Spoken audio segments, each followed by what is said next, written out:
Hey guys, welcome back to another episode of Biblical Victor Podcast. I am your host, Victor, aka Victor the Inspiration. And today we have ChatGPT joining us as our co-host today, and we will be going over the verse 1 Samuel 1:19. God never forgets your prayers or your tears.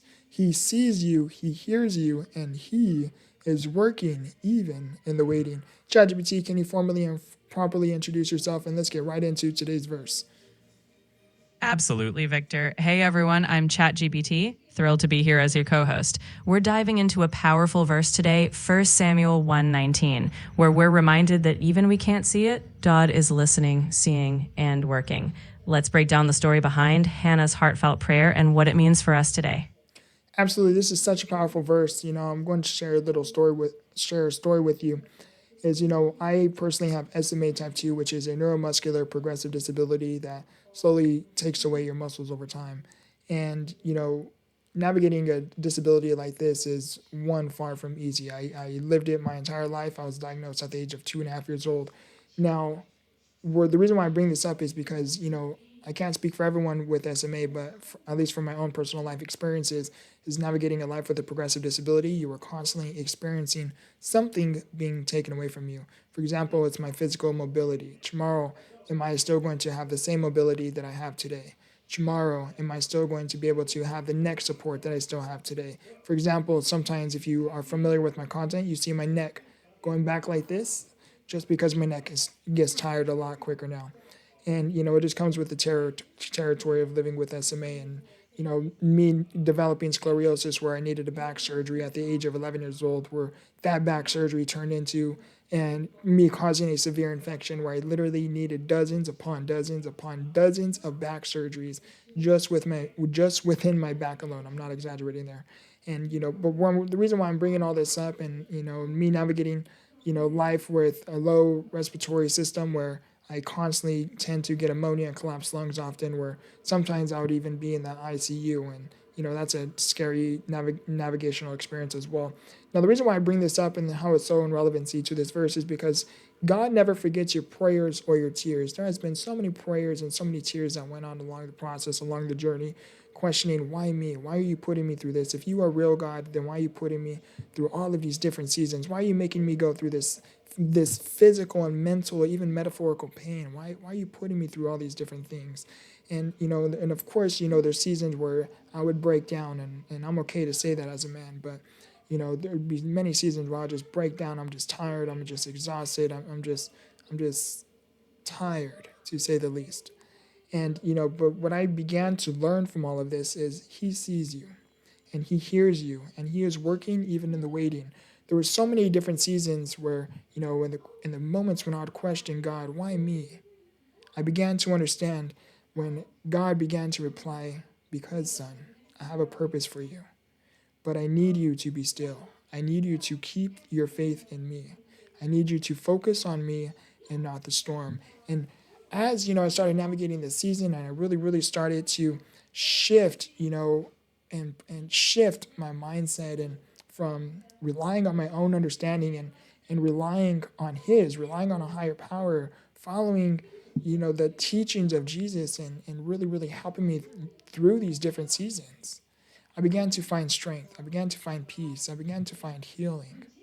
But I needed to put in the work in order for me to see all of these beauty of wonder that God had for me. But I began to understand that in the moments I felt weak, God brought me strength. In the moments I felt lost, God brought me clarity. In the moments when I felt like nothing could ever get better, God brought me understanding. The purpose of me sharing all of this with you is because I want you to reflect off of your life. I'm not sharing my story with you for pity. I'm sharing my story with you because I want you to understand that someone knows what it is like to navigate a season, to navigate turmoil, to go through test after test after test, wondering, when is my testimony going to arrive? I want you to reflect off this verse. God never forgets your prayers or your tears. He sees you, he hears you, and he is working even in the waiting. See, I never knew why I was going through what I was going through.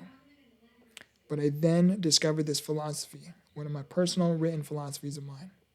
You may not understand it now, but one day you will. ChatGPT, can you please jump into this conversation? Victor, Victor, that was so powerful. And what really stands out is that connection between your lived experience and this verse. It's a reminder that faith often grows in the unseen. So, for everyone listening, whatever you're walking through, know that just like Victor has seen, even when you don't have answers yet, there's purpose unfolding. Let's keep exploring how faith and resilience intertwine. I think this was a really good episode. I wanted to share something with you guys before we close out today's episode. Is I have recently became a published author last month, January 16th, 2026. My book is called Become the Victor, Turning Trials into Triumph. And it is my personal journey navigating life with SMA, navigating me going in and out of the hospital, navigating grief, navigating depression, anxiety, me navigating the immense turmoil where I literally experienced a complete mental collapse where I was on a psychiatric hold, literally moments away from being sent out to a psychiatric facility, having no form of contact with my family or anyone that knew me. It was a very scary, turbulent experience as one can imagine. And you know, my intention wasn't to write a book. I was just journaling my thoughts and just expressing what it was I was going through and what it was I was doing to overcome and get through these different seasons of my life. And so I ended up writing this book. I put everything together. It's by far my greatest and most vulnerable project I have ever created yet. And my book is currently available online at Barnes & Noble's and Amazon's website. Again, the book title is called Become the Victor, Turning Trials into Triumph. And you can also search up my name, Victor the Inspiration, via the search tab at Barnes & Noble's and Amazon's website. And you guys can get my book. And, again, this is by far my greatest and most vulnerable project yet. And a little fun fact is I actually designed the book cover myself. I had my publication team was going to design it for me, but this book was just so sentimental and so special to me. I asked him, would you mind if I design the cover myself? And I was like, if you guys don't like it, like no hard feelings. I won't take any offense to it. I was like, you guys are the experts here, but I was like, just give me some time. Let me design a cover page. And long story short, they absolutely loved it. And, so this is the book title. So this is, something very special and something that I really think that can impact many lives. And I'm not just saying that, because I wrote it because I wrote it and I'm being biased. I genuinely believe that, if I can overcome the different storms and seasons and dark valleys that I went through and I could put all of this on a piece of paper and share it with you guys, I can only imagine how many people, I can deliver light to deliver hope and deliver that lifeline that someone longs for. I love you guys. I appreciate you guys. Again, this is my book, Become the Victor, Turning Trials into Triumph. You can scan the QR codes if you are watching this on another device or screen.